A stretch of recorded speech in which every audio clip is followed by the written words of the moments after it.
Anti-furries are a ruined community. I think it's obvious at this point to anyone who's been in the community for a long time.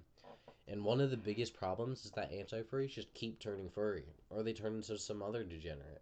There's many examples I could give, but I'm sure any anti-furry who's been active in the community has seen one of their fellow comrades turn into an abomination. But one big example I could give is Major Klug. Now, not directly as Major Klug an anti-furry, but he sure made a huge impact on the community with his animations because many anti-furries liked them, and because they depicted furries being killed with gore. He then was basically forced off the internet when allegations of him grooming a minor came out. And I also had made a video on this before.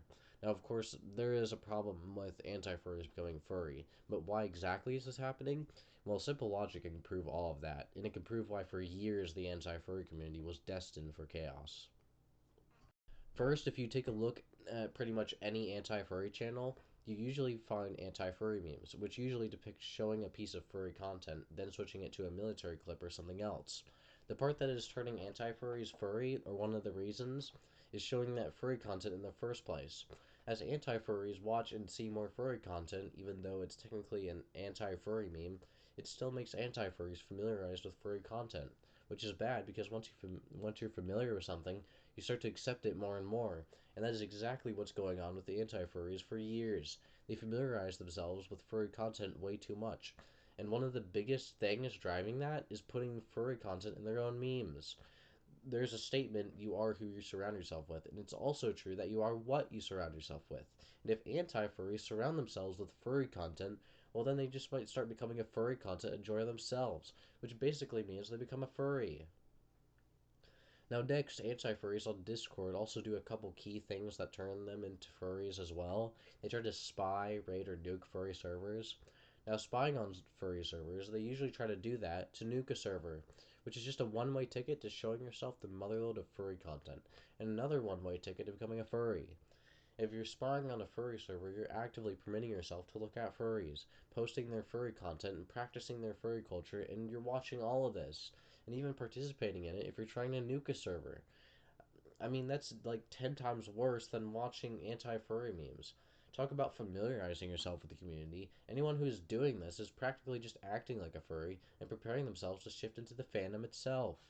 Now, with raiding furry servers, well, you're still going to probably expose yourself to furry content, probably by looking at the server profile picture or maybe any of the images sent on the server before spamming the server, and plus, raiding is useless.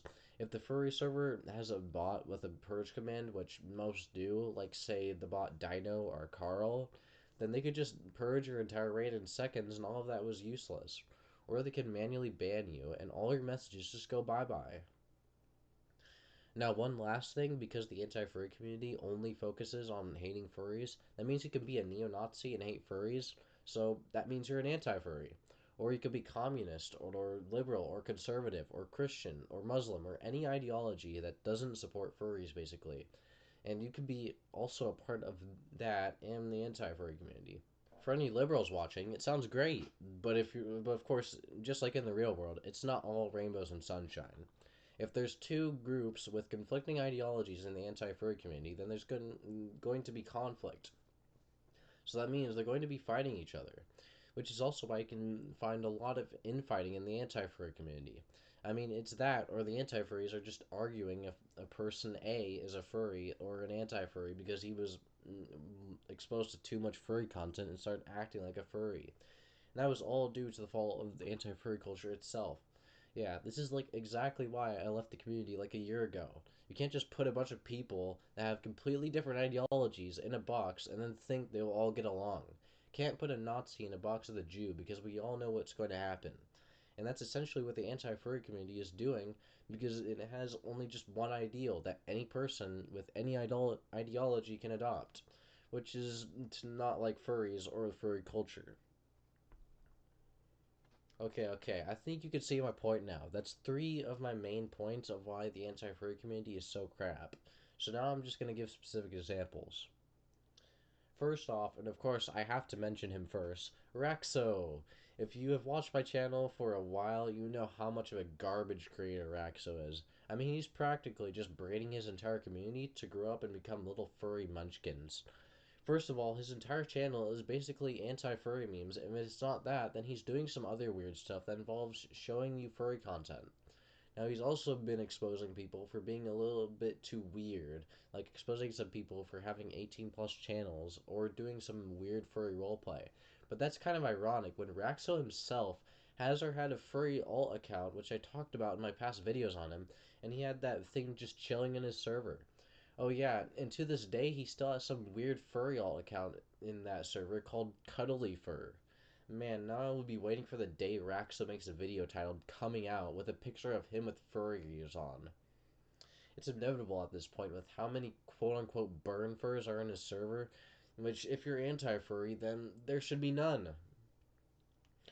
My next example is Tom the Mexican anti-furry, who is or was friends with Raxo. And man, we have an entire video of him doing e-sex with a furry. I won't show it here, but if you really don't believe me, the link to the video is in the description. It gets nasty. Not surprised though if he or is friends with Raxo. Next up, I'm back, which he posts at least some memes that are also not just anti-furry memes are blasting me with the XD meme animation to then show me a military edit, and somehow that's going to rewrite what I just saw. But still has anti-furry memes, so he gets a 0 out of 10. Next, we have Halo Guy 7, who literally just posts anti-furry memes, which of course most of them show furry content again. Stereotypical. But he also wrote the anti-furry useless docs, which if I had to summarize his docs, basically it's that a big portion of the furry community is sexual and weird, but the rest are fine and we don't give a crap about them. So basically all these docs tell me is that if you're a furry and you post whatever furry content or whatever, and you could just overload 4chan with all your furry animation memes. But as long as that furry content is not sexual, then we don't give a crap.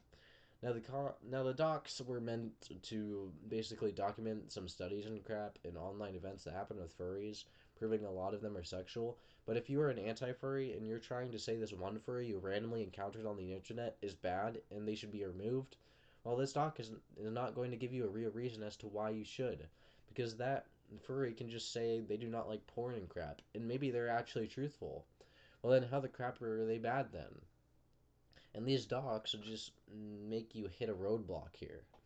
So, of course, I and my admins, mainly C4us, have made a document that uses logic instead of just throwing a bunch of studies at you. So basically, we're just using our brain here, literally. Just using our brain. I won't get into the full nitty gritty of the entire argument, but I will read the first most important part of the argument. Quote, Furryism, or being furry, is wrong, as the furry community is known for many sexual actions, as being a sexual community known for many disturbing things. Examples, Hypnotist Sappho, Cord Kitty, Gyro Shadow Scale, Furry Cub Artists.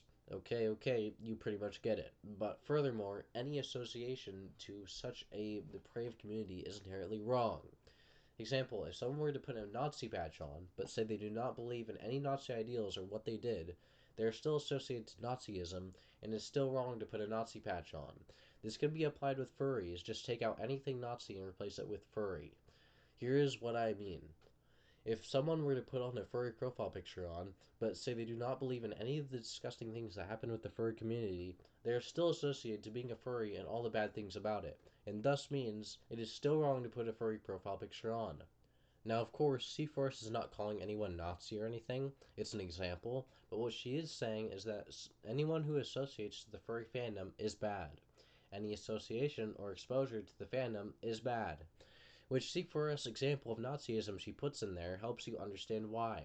Like if I were to put on a full-on Nazi uniform, then people out in the streets would think I'm a Nazi. Or if I put on a Nazi profile picture, then they will think I'm a Nazi. And then they will associate that to all the bad things about Nazism. So I'm associated to all the bad things that took place with Nazism, because it's known to be a very evil ideology. So, of course, the same thing applies with furries. If I put on a furry profile picture, then I would be associated with all the weird crap that furries are known for, because a lot of weird crap has come out of the furry community. So that is why it's objectively bad to have a furry profile picture or anything that associates you to the community in the first place. Make sense? Well, now you can basically say any random furry on the internet or anyone with a furry profile picture is evil because, well, they are. They associate themselves to a very disturbing fandom. It's called the guilty by association argument. Way better than just a bunch of sources that someone could claim are faked or outdated or whatever, because it's just logic and it's just using your brain. Okay, getting a bit sidetracked, but that was necessary. Next, CEO of bullshit. I mean, CEO of trolling, who got exposed for doxing and basically being a hypocrite. Yeah, not that surprising either. Basically, just the anti furry routine. Link to that video made by Dark Snow will be in the description. Next, random user, which I guess he's just a random user that plays tabs and is basically the average anti furry. Wouldn't be surprised if he also had a furry unit along in his tabs character creator. Just trust me, guys. It's only for the memes. Next up, E-Man, who makes animations like Major Klug of beating up furries. Just hope he doesn't grow up to text minors. And is that a furry version of E-Man? Next, Red Vision, who is also friends with Raxo. I believe so. So, this is how this is going to turn out. Basically, Red Vision turned furry. Next, Meepios. Well, this guy is pretty much dead anyway, and his animations suck as much as mine did, and that's saying something. Next, Cool Man Gone. Well, this is just another copy and pasted anti-furry channel. Not much to say about that. Honestly, I could keep going down the rabbit hole of these anti-furry channels, but they're basically all just the same anyway. Most of them have anti-furry memes, which mostly contain showing furry content, etc., etc. And now, while researching for this video, I'm going to get furry content showing up on my YouTube recommended page because of those anti-furry memes. Like, come on, guys, can't you just not put a furry animation meme up on the screen for a video? Not my problem. You have a secret fetish for them anyway.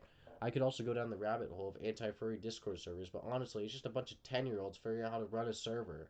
And if it's not that, then it's just some hypocritical mess like Raxo's server. Anyway, that's just my take on the anti-furry community. Much rather prefer Sedevacantist Catholicism, but hey, most quote-unquote Christian anti-furries can only give me a Bible verse that they don't even know what it means anyway. So, without further ado, Protestants are stupid, Orthodox need to explain why St. Peter wouldn't pass down the title of Pope, and atheists think the world came from an explosion that came from nothing. And that concludes my video. Ending off this video, I did get another new mic. It works pretty well, and I had to learn a bit of DaVinci Resolve for this. Hope it looks good. I'm also sick, so if my voice doesn't sound like the usual, then that's why.